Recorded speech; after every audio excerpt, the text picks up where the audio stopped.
नमस्कार, मी Mangal. Welcome to my channel. चला तर मग आज आपण इथे बनवणार आहोत एकदम पौष्टिक आणि चविष्ट अशी रानभाजी, आणि ती म्हणजेच चिघूरची भाजी. भोकर किंवा गोंधणी या नावाने सुद्धा ही भाजी ओळखली जाते. आयुर्वेदिकदृष्ट्या गुणकारी असल्याने ग्रामीण भागामध्ये मोठ्या आवडीने सुद्धा ही भाजी खाल्ली जाते. म्हणूनच म्हटलं चला आज सीझन स्पेशल जेवणामध्ये चिघूरची भाजी बनवूया आणि ती तुमच्यासोबत शेअर करूया.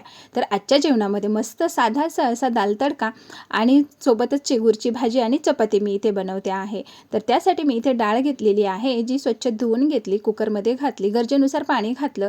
सोबतच मी यामध्ये एक टमाटर, सोबत कांदा घालायचा आहे, कुटलेलं लसण, थोडीशी अद्रक आणि गरजेनुसार हिरवी मिरची घालायची, थोडीशी हळद घालायची, झाकण लावून कुकर बंद करायचा, डाळ शिजवून घ्यायची. आता काही डाळीला 4 शिट्या लागतात किंवा 5 लागतात, तर आपल्या पद्धतीनं डाळ इथे शिजवून घ्यायची आहे.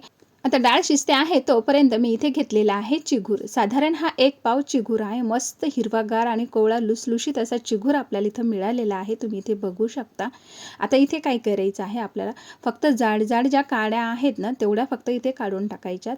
बाकी अशा नॉर्मल जे असे बंच असतात ना ते जसेच्या तसेच ठेवायचे आहे. त्यानेच खूप छान असा फ्लेवर येतो आणि चवीलाही ही भाजी खूप छान लागते.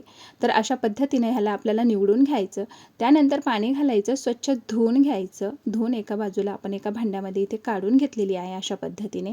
त्यानंतर साधंसं इथं वाटण बनवायचं आहे, ज्यामध्ये हिरवी मिरची, लसण आणि जिरं घालायचं आहे. जाडसर ठेचून घ्यायचं. कढईमध्ये तेल घालायचं. आता घालूया मोहरी आणि एक लाल मिरची घालायची आहे, 1-2 आपल्या आवडीप्रमाणे. आणि मध्यम आकाराचे 2 मोठे मध्यम आकाराचे कांदे घ्यायचे आहे, जे एकदम बारीक बारीक असे आपल्याला कापून घ्यायचे, ते घालायचे.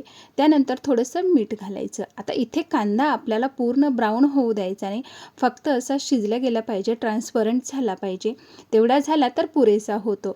त्यानंतर वाटलेलं वाटण घालायचं, ज्यामध्ये आपण हिरवी मिरची, लसण आणि जिरं घातलेलं होतं, तर ते सुद्धा घालायचं. व्यवस्थित मिक्स करून घ्यायचं आणि बऱ्यापैकी याला परतवून घ्यायचं आहे. आपल्याला फक्त करपू द्यायचं नाही. साधारण अशा पद्धतीचं तयार करून घ्यायचं आहे.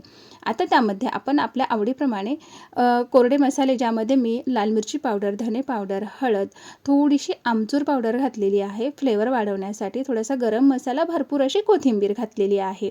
आता सोबतच आपल्याला त्यामध्ये चिघूर घालायचा आहे, याच वेळी घालून द्यायचा, म्हणजे पूर्ण सर्व साहित्य एकाच वेळी व्यवस्थित इथे मिक्स होतं. त्यानंतर चवीनुसार मीठ घालूया आणि याला व्यवस्थित आपल्याला असं मिक्स करून घ्यायचं आहे. अशा पद्धतीने चिघूरची भाजी ही आयुर्वेदिकदृष्ट्या खूप गुणकारी आहे. ही याच महिन्यात येते, त्यामुळे ही भाजी याच दिवसामध्ये खाणं खूप म्हणजे फायदेशीर ठरतं. आपल्या आरोग्यासाठी तितकंच चांगलं राहतं, म्हणून एकदा तरी ही भाजी खाल्ल्याच गेली पाहिजे. व्यवस्थित मिक्स करून झालं की झाकण ठेवायचं आणि मध्ये चेक करत करत आपल्याला हा चिघूर चांगला शिजवून घ्यायचा आहे. चिघूर शिजते आहे तोपर्यंत मी इथे पोळीचं पीठ लावून घेतलेलं आहे. पिठामध्ये थोडंसं मीठ घालायचं, हवं तर तेल घालायचं आणि पीठ चांगलं आपल्याला पाहिजे तसं पोळीचं मळून घ्यायचं आहे. पीठ मुरण्यासाठी बाजूला ठेवलं आहे. इकडे चिघूरसुद्धा बऱ्यापैकी आपल्यात शिजलेला आहे, छान असा तयार झालेला आहे, तुम्ही इथे बघू शकता. आता तयार झालेल्या चिघूरवर भरपूर अशी कोथिंबीर घालायची आणि तयार चिघूर बाजूला ठेवून द्यायचा आहे. त्यानंतर इथे आपला कुकरसुद्धा तयार झालेला आहे, डाळ शिजल्या गेलेली आहे छान. आता आपण ही डाळ म्हणजे मॅश करून घेऊया, म्हणजेच फेटून घेऊया. तर त्यासाठी मी इथे काय केलेलं आहे, आता हे टमाट्याची अशी सालं काढून घेते आहे आणि हँड मिक्सीने आपल्याला चांगले मिक्स करून घ्यायची आहे, घोटून घ्यायची आहे ही डाळ. आता ही मिक्सीमध्ये मध्येच थोडीशी हलते आहे, पण हरकत नाही. आता मध्ये आपण याला व्यवस्थित असं मिक्स करून घेऊया. हा डाळ तडकानं खूप छान लागतो, एकदा जरूर ट्राय करा. एकदम सोपी पद्धत आहे. तुम्हाला कोणतीही फोडणी वगैरे काही तयार करायचं काम राहत नाही, एकाच वेळी तुमची इथे डाळ तयार होते, तुम्ही इथे बघू शकता. डाळ घोटून झाली की पुन्हा आपल्याला गॅसवर ठेवायची आहे, शिजू द्यायची. इकडे तडका पॅन घ्यायचा, त्यामध्ये 1 चमचा तेल घालायचं, 1 चमचा तूप घालायचं, जिरं घालायचं, मोहरी घालायची, कुटलेलं थोडंसं लसण, लाल मिरची आणि कढीपत्ता घालायचा, थोडीशी कोथिंबीरसुद्धा घालायची, हलकीशी त्यामध्ये हिंगसुद्धा घालायचा, लाल मिरची पावडर, थोडासा गरम मसाला घालायचा. व्यवस्थित त्याला मिक्स करून घ्यायचं. कसुरी मेथी घालायला अजिबात विसरू नका, खूप छान फ्लेवर येतो, एकदा जरूर ट्राय करा. तयार झालेला तडका डाळमध्ये घालायचा, व्यवस्थित त्याला मिक्स करून घ्यायचं. सगळ्यात महत्त्वाचं इथे मी म्हणजे माझा व्हिडिओ स्किप झाला तर इथे चवीपुरतं मीठ घालायला अजिबात विसरू नका. चला तर मग इथे आपला एकदम चटपटीत आणि झटपट तयार होणारा दाल तडकासुद्धा तयार झालेला आहे.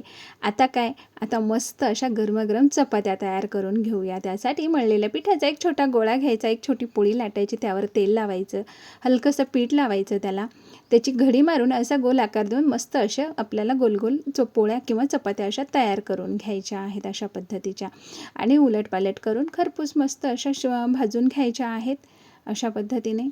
आता मी इथे फटाफट इथे माझ्या सर्व पोळ्या तयार करून घेतलेल्या आहेत, तुम्ही इथे बघू शकता.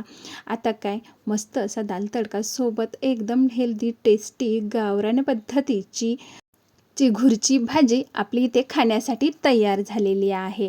तुमच्याकडे या भाजीला काय म्हणतात आणि ही भाजी कशी बनवता मला कमेंट्स करून नक्की कळवा. मी बनवलेली पद्धत तुम्हाला आवडली असेल तर नक्कीच एक लाईक जरूर करा. आवडल्यास फ्रेंड्समध्ये शेअर करायला तर अजिबात विसरू नका. चॅनलवर नवीन असेल तर सबस्क्राईब करून बेल बटन क्लिक करा. धन्यवाद.